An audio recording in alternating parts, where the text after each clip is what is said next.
ದಾವಣಗೆರೆ ಲೋಕಸಭಾ ಕ್ಷೇತ್ರದ ಬಿಜೆಪಿ ಅಭ್ಯರ್ಥಿ ಗಾಯತ್ರಿ ಸಿದ್ದೇಶ್ವರ್ ಚನ್ನಗಿರಿ ತಾಲೂಕಿನಲ್ಲಿ ಅಬ್ಬರದ ಪ್ರಚಾರ ನಡೆಸಿದ್ದಾರೆ. ಚನ್ನಗಿರಿ ತಾಲೂಕಿನ ದೊಡ್ಡಬ್ಬಿಗೆರೆ, ಚಿಕ್ಕಬ್ಬಿಗೆರೆ ಗ್ರಾಮದಿಂದ ಪ್ರಚಾರ ಆರಂಭಿಸಿದ್ರು. ತಣಿಗೆರೆ, ಭೀಮನೆರೆ, ಬೆಳ್ಳಿಗನೋಡು, ಗಿರಿಯಾಪುರ, ಮರಡಿ, ಉಪನಾಯಕನಹಳ್ಳಿ ಸೇರಿದಂತೆ 10 ಗ್ರಾಮಗಳಲ್ಲಿ ಮತಬೇಟೆ ನಡೆಸಿದ್ದಾರೆ. ಗಾಯತ್ರಿ ಸಿದ್ದೇಶ್ವರ್ ಭೇಟಿ ಕೊಟ್ಟ ಗ್ರಾಮಗಳಲ್ಲಿ ಉತ್ತಮ ಪ್ರತಿಕ್ರಿಯೆ ವ್ಯಕ್ತವಾಗ್ತಾ ಇದೆ. ಗಾಯತ್ರಿ ಸಿದ್ದೇಶ್ವರ್ಗೆ ಮಾಡಾಳ್ ವಿರೂಪಾಕ್ಷಪ್ಪ ಪುತ್ರ ಮಾಡಾಳ್ ಮಲ್ಲಿಕಾರ್ಜುನ್, ತುಮಕೂರು ಮಾಜಿ ಅಧ್ಯಕ್ಷ ಶಿವಕುಮಾರ್ ಸಾಥ್ ಕೊಟ್ಟಿದ್ದಾರೆ.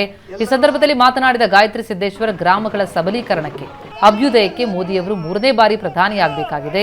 ಗಾಯತ್ರಿ ಸಿದ್ದೇಶ್ವರ್ಗೆ ಹಾಕುವ ಪ್ರತಿ ಮತ ಮೋದಿಗೆ ಶಕ್ತಿ ತುಂಬಿದಂತೆ.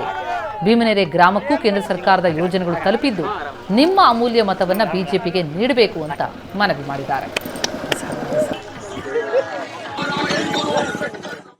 ಎಲ್ಲ ತಲುಪಿಸುವ ಕಾರ್ಯ ತಾವೆಲ್ಲರೂ ಮಾಡಿದ್ದೀರಿ. ಅದನ್ನು ನಾವು ಸದುಪಯೋಗ ಪಡೆದುಕೊಂಡಿರೋದ್ರಿಂದ ನಮ್ಮ ಒಂದು ಗ್ರಾಮ ಒಳ್ಳೆಯ ಉತ್ತಮ ಮಟ್ಟದಲ್ಲಿ ಗ್ರಾಮ ಬೆಳೆದಿದೆ ಅನ್ನೋಕ್ಕೆ ಅದೊಂದು ಮೂಲ ಕಾರಣ ಅಂತ ಹೇಳ್ತೀನಿ. ನೀವೆಲ್ಲರೂ ಈ ನಿಮ್ಮೊಂದು ಓಟು ಏನಾಯಿತು, 370ನ ತೆಗೀತು. ನಿಮ್ಮೊಂದು ಓಟು ಏನಾಯಿತು, ಹೆಣ್ಣು ಮಕ್ಕಳಿಗೆ 33% ಸಿಕ್ತು. ಇದಕ್ಕೆಲ್ಲ ನೀವೆಲ್ಲ ಕಾರಣರು ಅಂತ ಹೇಳೋಕ್ಕೆ ನಾನು ಇಷ್ಟಪಡ್ತೀನಿ. ನೀವು ಏನು ಮಾಡಬೇಕು ಅಂದರೆ ನಿಮ್ಮ ಅಮೂಲ್ಯವಾದ ಮತವನ್ನು ನನ್ನ ಕಮಲದ ಗುರುತಿಗೆ ತಾವು ಮತವನ್ನು ಬಟನ್ ಒತ್ತುವುದರ ಮೂಲಕ ತಮ್ಮ ಅಮೂಲ್ಯ ಮತವನ್ನು ಕೊಟ್ಟು ನನ್ನನ್ನು ಜಯಶೀಲರನ್ನಾಗಿ ಮಾಡಿ ಮತ್ತೊಮ್ಮೆ ಮೋದಿಯನ್ನು ನೀವೆಲ್ಲ ಆರಿಸಿ ಕಳಿಸಬೇಕು. ಆರಿಸಿದ್ರೆ ಮೋದಿ ಮತ್ತೆ ಒಳ್ಳೊಳ್ಳೆ ಯೋಜನೆಗಳನ್ನು, ಇನ್ನೂ ಒಳ್ಳೆಯ ಯೋಜನೆಗಳನ್ನು ತರುತ್ತಾರೆ. ಆವಾಗ ಎಲ್ಲ ಗ್ರಾಮಗಳು ಮಾದರಿ ಗ್ರಾಮ ಆಗಲಿಕ್ಕೆ ಒಂದು ಕಾರಣೀಭೂತರಾಗ್ತಿರ್ತಾವೆಲ್ಲ. ತಮ್ಮ ಓಟಿಗೆ ಅಷ್ಟು ಶಕ್ತಿ ಇದೆ.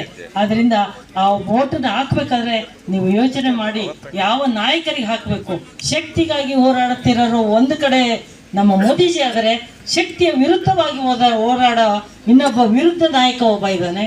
ಆದ್ದರಿಂದ ತಾವೆಲ್ಲ ನೋಡಿ ಯಾವ ರೀತಿ ಮನಸ್ಸು ಮಾಡಿ ತಾವು ಹಾಕೋದಲ್ದೆ ಬೇರೆಯವರಿಗೆಲ್ಲ ಹೇಳಿ ತಮ್ಮ ಓಟನ್ನು ಹಾಕಿಸ್ಲಿಕ್ಕೆ ಪ್ರಯತ್ನ ಪಡಬೇಕು.